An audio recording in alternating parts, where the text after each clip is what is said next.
po na dakilang Panginoon Jesucristo, isang mapagpalang hapon po sa bawat isa sa atin. Andito po tayo sa ikalawang bahagi sa makatuwid bagay yung pag-aaral ng tinatawag na salita ng Diyos. Dako po tayo dito sa isang pang-aralin. Ayon po sa unang sulat ni Apostol Pedro, sa Kapitulo 1, versikulo 13 hanggang sa 25. Anong sabi? Kaya inyong bigtisan ang mga baywang ng inyong pag-iisip. Marami ditong namimiluso po. Yung pag-iisip daw may baywang. Pero ang katotohanan din po niya, dapat, sabi nga, kaya nga, bigtisan mo naman nililigtis, siyempre sa baywang. Ibig sabihin, magkaroon tayo ng pag-iisip na dapat maging intact. Sabi dito, bigtisan ang baywang ng inyong pag-iisip. Dito natin sa ulo tayo, na maging mapagpigil kayo at inyong ilagak na lubos ang inyong pag-asa sa biyayang lalahin sa inyo sa pagkahayag ni Kristo. Kaya po, kung tayo po ay isang tao na nagbibigay pahalaga sa salita ng Diyos, ina-analyze natin, inuunawa, pinagnilay-nilayan ang Ebanghelyo na ating napapakinggan. Laking bagay po yan sa atin. Sapagkat, mayroon pong tinatawag dito na pagkahayag ni Jesucristo. Sa pagbabalik ng ating dakilang Panginoon, nandun yung reward, nandun yung regalo ng Diyos. Kapag tayo po ay, sabi nito, naging mapagpigil. Naging mapagpigil saan? Sa mga gawang masama. Kaya po, sabi nga niyan, ang lahat ng bagay sa akin ay matuwid, ngunit hindi lahat ay nararapat. Ang pag-aasawa, pinapayagan.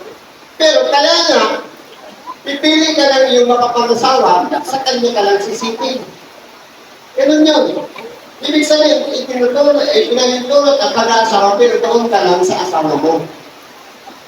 Kaya po, at kumain, yung pinahintulot din. Pero kung nandun ka sa pag-aayuno, nandun ka sa bagay na hindi po dapat kainin dahil makasasama yan sa iyong katawan, lahat ng bagay matuwid, pero hindi lahat nararapat. Kaya po, sa bagay na ito, itinuturo sa atin na dapat po tayong i-disiplina natin ang ating sarili. Yung pagpipigil po kasi, isang practice yun ng pagdidisiplina sa sarili.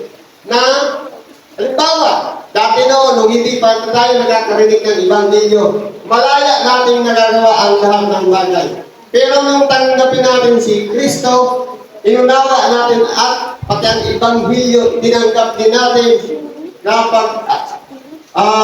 napag-unawa natin sa ating mga sarili na hindi ko na pala dapat ginagawa ang mga bagay na ito.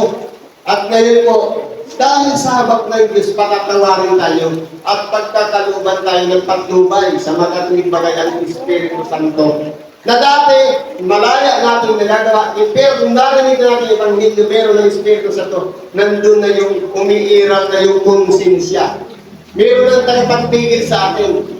Kapag ito hindi na natin nagagawa sapagkat mayroong consequences sa pagbabalik ng ating dakilang Panginoon. Sapagkat wala tayong maigagawa na sasabihin, hindi ko yun narinig. Ibabalik kayo sa pagharap na natin sa ating dakilang Panginoon. Ibabalik. Noong Marso 2 o 3, hindi ba ipinangaral lang sa iyo sa salubon, bakit hindi mo ba napakinggan? Kaya kung wala tayong may dadahilan, ganyan po yan. Nagaya ng mga anak na matalimahin, huwag kayong mag-asal ng ayon sa inyong dating mga masasamang tita ng kayong mga nasa walang kalaman. Kaya po, kung dati nun, malaya natin nagagawa ang tita ng laman. Halimbawa, yung pagsusugal, yung pagbabae, yung paninirang puri, yung pagnanakaw, lahat ng nagagawang masama. bilang tayo, tinatawag na anak na matalinahin o kaya masunurin. Katulad ng anak na masunurin sa kanyang magulang na hindi masuwayin. Sa magkatuwid bagay, ang lahat ng pangaral ng magulang ay inuunawa at pinakikinggan at isinasagawa. Ganyan po ang dapat din ang magiging isipan natin na tayo'y pinalog na ng Diyos, kinahabagan, tinawag na tayong mga anak. Dapat po may pagpapahalaga na tayo sa kanyang mga sinasabi. Na iyan ay pinangangaral ng Ebanghelyo. Na dapat, ang asal natin hindi na yung dati. Na kung malaya natin nung nagagawa ngayon, nung tinawag na tayong anak, ang sinusunod na natin yung aral ni Kristo. Yung mga Ebanghelyo. Sabi dito, sapagkat kung ginagawa pa natin, yung gaya ng sapitan ng laman, sabi nito, nung nasa kawalang kalaman pa, ignorante pa. Pero hindi na tayo ignorante. Alam na natin yung mabuti at masama. Bakit mo pa gagawin ng masama? Doon ka na sa mabuti. Ngunit, yaman banal ang sa inyo tumawag ay mga pagkabanal naman kayo sa lahat ng paraan ng pagumuhay. Yaman banal ang tumawag sa atin.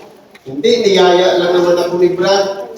Kasi may karamdaman ako, napunta ako sa templo. Sa totoo lang po, dahilan lang yun. Naging kaparaanan lang si brother para mapunta ka sa templo. Pero ang katotohanan ko rin, sinubong yan ng Diyos para ikaw ay paalalahanan nang sa ganun maibsan ang iyong karamdaman. At hindi lang yun, ang tinutulungan po kasi ng Diyos, hindi lang yung karamdaman pisikal, kundi yung kamalayan natin o yung kaluluwa, busugin natin ng ibang pilyo. Sapagkat pagkaminsan, kapag tayo may karamdaman, ang tingin natin sa ating sarili. Nadakuan na natin lahat ng albularyo, lahat ng doktor. Wala pa rin pagbabago. Bakit hindi ka lumapit sa Diyos? Siya lang ang nag-iisang manggagamot. Ang mga doktor, namamatay din. Ang albularyo, namamatay din. Pero mayroong Diyos na hindi namamatay. Bakit hindi tayo dumulog o lumapit? Malamang, kung tayo po'y lumalapit sa Diyos, sabi nga, yamang banal ang sa inyo'y tumawag sa makatuwid bagay. Ginamit lang yung kapatid natin, pero Diyos pala talaga ang tumawag sa atin. Siya po'y banal, malinis. Tayo naman ay mga pagkabanal. Paano po ang pagpapakabanal? Hindi po yan nakikita sa panlabas na kasuotan, na sasabihin, puting-puti ang damit. Palaging may daladalang banal na kasulatan, nandun nga yung nagiging isang bulaan. Ang tunay na nagpakabanal, hindi po nakikita ng mata, kundi sa kalinisan ng puso, na dapat nakapagpatawad na tayo ng pagkakasala ng ating kapwa at humingi rin tayo ng tawad. Yan po yung procedure niyan. Hindi ibig sabihin malinis lang damit may dala ng kasulatan, banal na. Hindi po. Sapagkat maraming mga may daladalang kasulatan, maraming mga tagapangaral, maraming mga nakaputing damit na ang tingin mo'y malinis sa panlabas na kalagayan, pero ang kaloob-looban niyan, napakasama palang tao. May daladalang banal na kasulatan, pero hindi naman pala ina-apply sa sarili. Maputi naman ang damit, katulad ng sementeryong pinaputi. Ang laman ng loob, punong-puno ng kabulukan. Mabaho. Kaya po, dapat po, kung ang tumawag sa atin banal, dapat po maging katulad din naman tayo sa kanya na banal. Malinis ang puso at handang magpatawad sa ating mga kapwa. Dapat po, ipapamuhay natin yan. Sa lahat ng paraan ng inyong pamumuhay, kahit sa negosyo, dapat hindi dinadaya kahit 1 gramo, kahit sa, minsan sa kung ano-ano sa pagtrabaho, hindi mo dinadaya ang oras na ang bandiklat, pinapapans mo dun sa kasama mo, dapat hindi gano'n. Kundi maging tapat tayo sa ating mga ginagawa. Sapagkat nasusulat, kayo'y mga pagkabanal, sapagkat ako'y banal. Yan po ang nasusulat. At kung inyong tinatawagan na Ama, siya'y Siyang walang itinatanging tao na bumahatol ayon sa gawa ng bawat isa, ay gugulin ninyo sa takot ang panahon ng inyong pangingibang bayan. Kaya po, kung tayo po ay nananalangin, tinatawagan natin ang Ama sa langit. Tayo po yung kinakailangan may pagpapasakop sa Kanya, sapagkat siya po walang itinatanging tao. Dapat po tayo, wala rin itinatanging tao. Walang close friend, walang best friend, lahat friend. Pantay lahat. Pagka minsan, yung mga close friend, best friend, kapag oras ng pangangailangan, nagsilayuan na. Pero yung hindi mo kakilala, hindi mo nga friend, pero nung nilapitan mo, nandoon yung pusong mahabagin, pagka minsan yun pa yung tunay na friend. Kaya po, kung tayo po yung tinatawagan natin Ama, wala po siyang itinatanging. Dapat po tayo, wala rin itinatanging tao. Lahat po tayo magkakapatid. Lahat po tayo nilikha ng Diyos ayon sa Kanyang larawan. Lahat tayo ay tinatawag na tao. Ibig sabihin, dapat ang gawain din natin uugali ay ugaling tao. Hindi ugaling hayop. Ano ba ang ugaling hayop? Kung tayo mapag-obserba sa paligid natin, mapaaso man yan, o aso umanok na lang dahil yan palaging nandiyan sa likod bahay natin.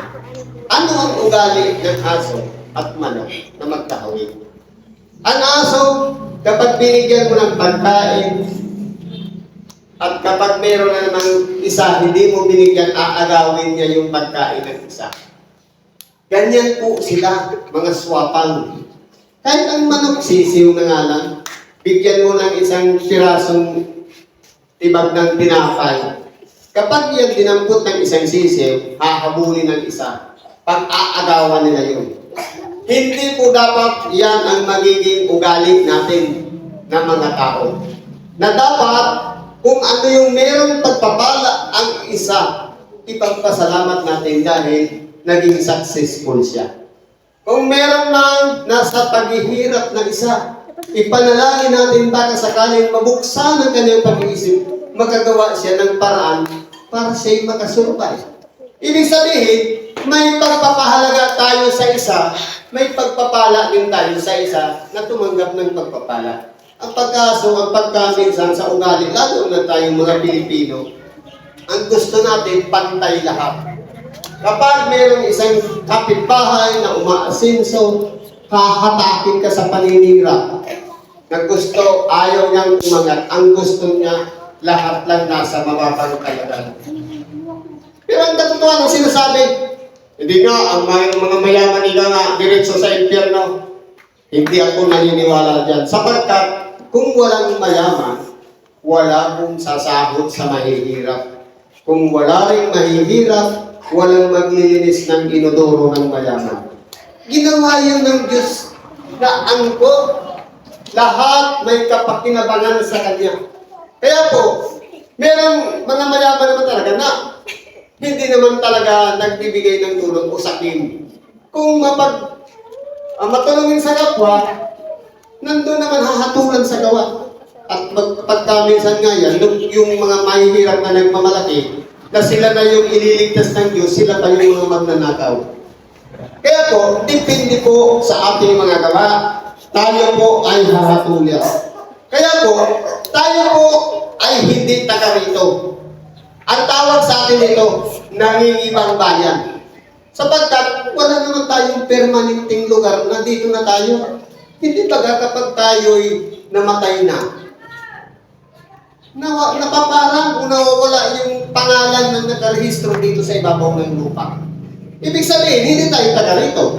Ano talaga ang programa ng Diyos? Meron siya itong nakalaan. Pero parang ang nangyari, itong sanlibutan, process lang ito. Pamamaraan kung paano natin danasin ang isang tao. Kaya po, sabi nga, ang lahat ng appliances, merong manual kung paano mo siya gagamitin. Tayong mga tao, meron ding manual.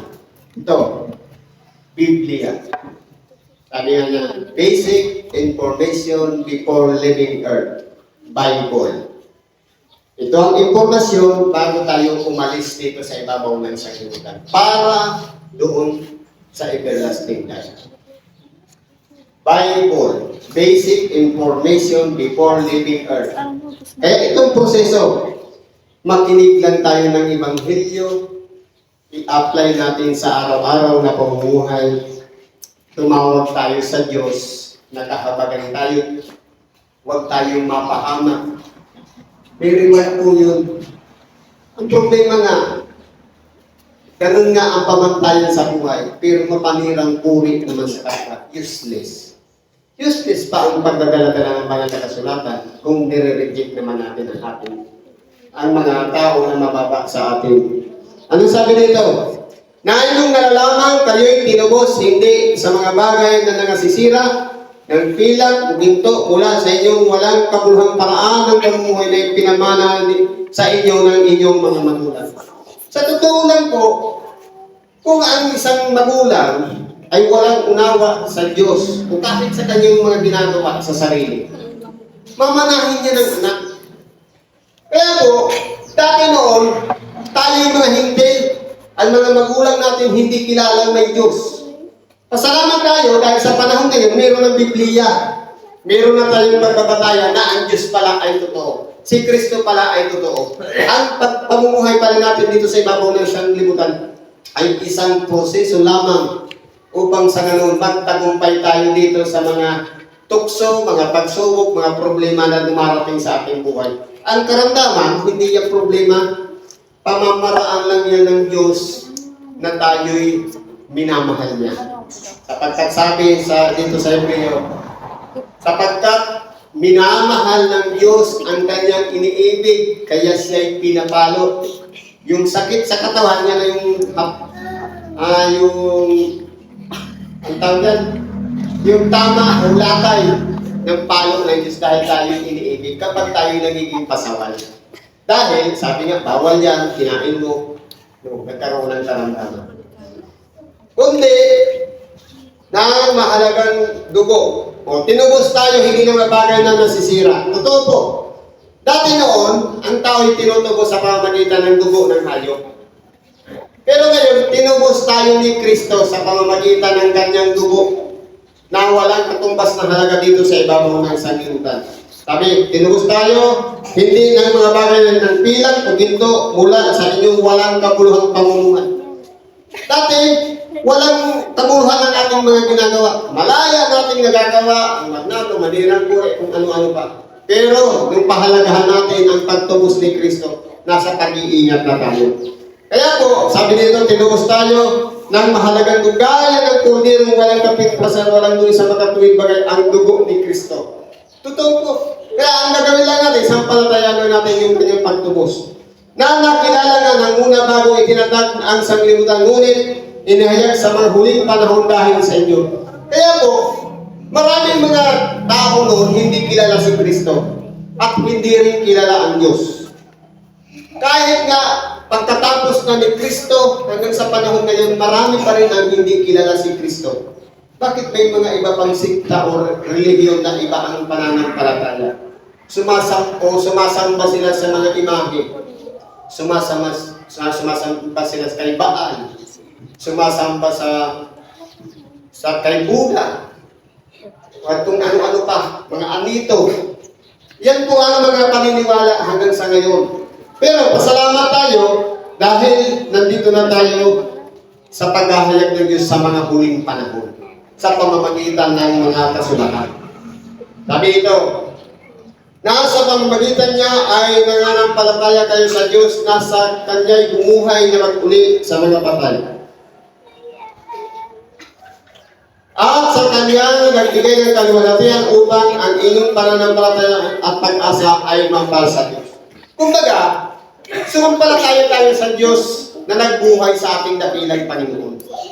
At sumampalataya rin naman tayo kay Kristo na binuhay, na nandun na sa kanyang kaluwalhatian. At kinakailangan, sampalatayanan din natin na kaya natin ginagawa ang pabalik-balik ng templo o ng simbahan, ang pakikinig ng Ebanghelyo, ang pananalangin sa lahat ng oras o dako, sapagkat meron tayong pag-asa sa kakaharapin natin doon sa buhay na walang hanggan. O kaya yan ay pag-asang nasa Diyos. Sabi dito, yamang nilinis ninyo ang mga kaluluwa ng inyong pagtalima sa katotohanan at sa pag-ibig na hindi patunwari sa mga kapatid. Sabi dito, yamang nilinis ninyo ang mga kaluluwa ng inyong pagtalima. Lamang tayo po ay nagsisisi na sa pamamagitan ng pagtutuwid ng ating mga ginagawa. Sabi nito, pagtalima sa katotohanan. Na dati, sinungaling tayo, ngayon nasa katotohanan na tayo. Kung ano yung totoo, yun na yung ginagawa natin. Sabi pa, sa pag-ibig na hindi pakunwari o hindi plastic. Na dati, iniibig lang natin yung mga iniibig tayo. Yung kaaway natin, kaaway din natin. Pero ngayon, yung pag-ibig na pakunwari. Sabi nga, kung ang iyong kaaway magutom, pakanin mo. Kung ang iyong kaaway ay mauhaw, painumin mo. Sapagkat sa paggawa mo ng mga gayon ay mga baga ng apoy ang ibibinubuntun mo sa kanyang ulo. Narinig niyo kayo sinabi, mata sa mata at ngipin sa ngipin. Ngunit sinasabi ko sa inyo, ibigin ninyo ang inyong mga kaaway at idalangin ninyo ang sa inyo'y nagsisisi. Ibig sabihin, sa aral ni Kristo, dapat po pala wala tayong kaaway.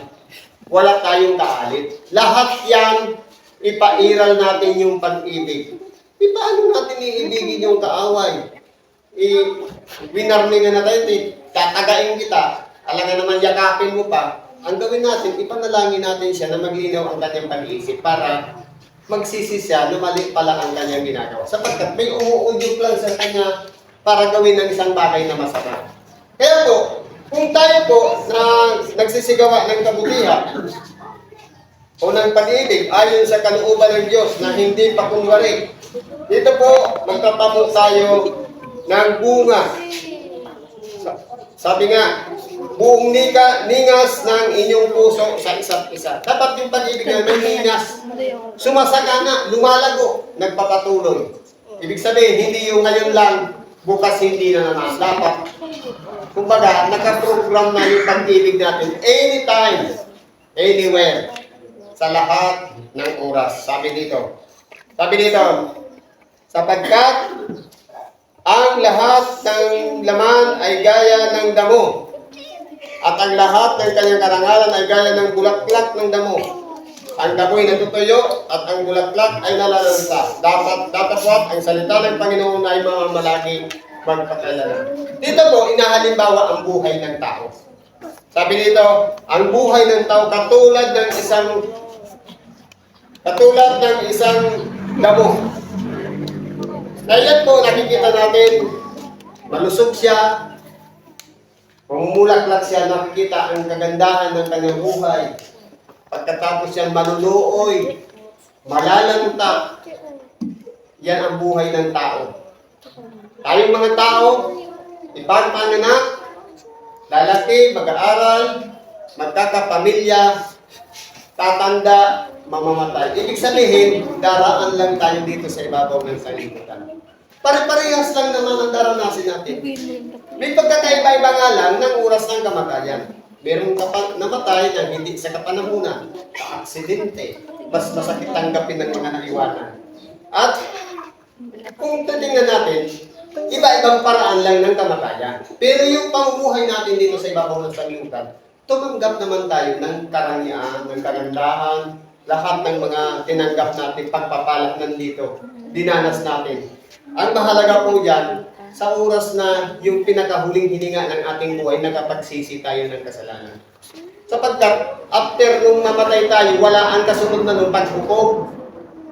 Hindi na tayo babalik muli dito sa ibabaw ng sanglibutan para ilipat na naman sa isang tao para mabuhay ulit. Kundi, sa minsan na, sapagkat tinagda sa isang tao, ang minsan ng mamatay. At pagkatapos doon ay ang paghuhukom. Sa magkatuwid, pagkatapos ng kamatayan, pagkatapos na ang damo ay malanta o ang tao ay mamatay, ang sunod na doon paghuhukom. mag-aantay na tayo sa pagbabalik ng ating dakilang Panginoon. Sabi dito, ang salita ng Panginoon ay namamalagi magpakailanman. Pero ang buhay ng tao, may limitasyon lang. Ibig sabihin, hanggang sa ikalawang buhay, hanggang sa pagbabalik ng ating dakilang Panginoon, ang Ibanghilyo ay nananatili magpakailanman. Sapagkat ang kanyang pinanggalingan ay isa rin Diyos na walang pasimula, walang hanggan o walang katapusan. Sabi dito, at ito ang salita ng mabuting balita na pinangaral sa inyo. Kaya po, kung tayo po ay inaabutan ng Ibanghilyo, ng aral o sitas, lalo-lalo na kapag pumunta tayo ng simbahan, tanggapin natin ng buong puso ang salita na yan. Ipasok natin sa ating tainga, pag nilay-nilayan natin, ano ba ang dapat kong gawin para ma-i-apply ko yan sa ating buhay.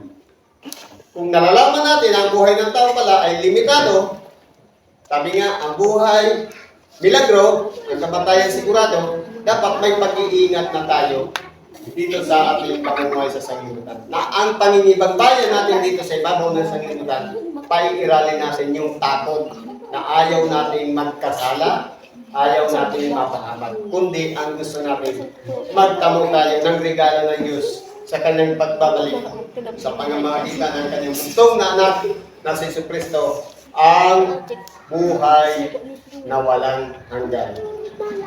Siguro po hanggang dyan na lang muna ang pagkikibahagi natin sa oras na ito. Ano man po ang ating mga kahilingan sa Diyos, karaingan man, problema, karamdaman, o kung ano man, balakid sa ating buhay. At ganoon din po, ang mga pagpapala ay patuloy naman nawang ipagkalog sa atin ng Diyos. At pagpalain nawa ang lahat ng ating mga lakad, patawarin tayo sa ating mga kasalanan. At lahat ng yan, ibalik natin lahat sa Diyos. Sa ngalan ni Kristo Jesus. Salamat at magandang hapon sa ating lahat.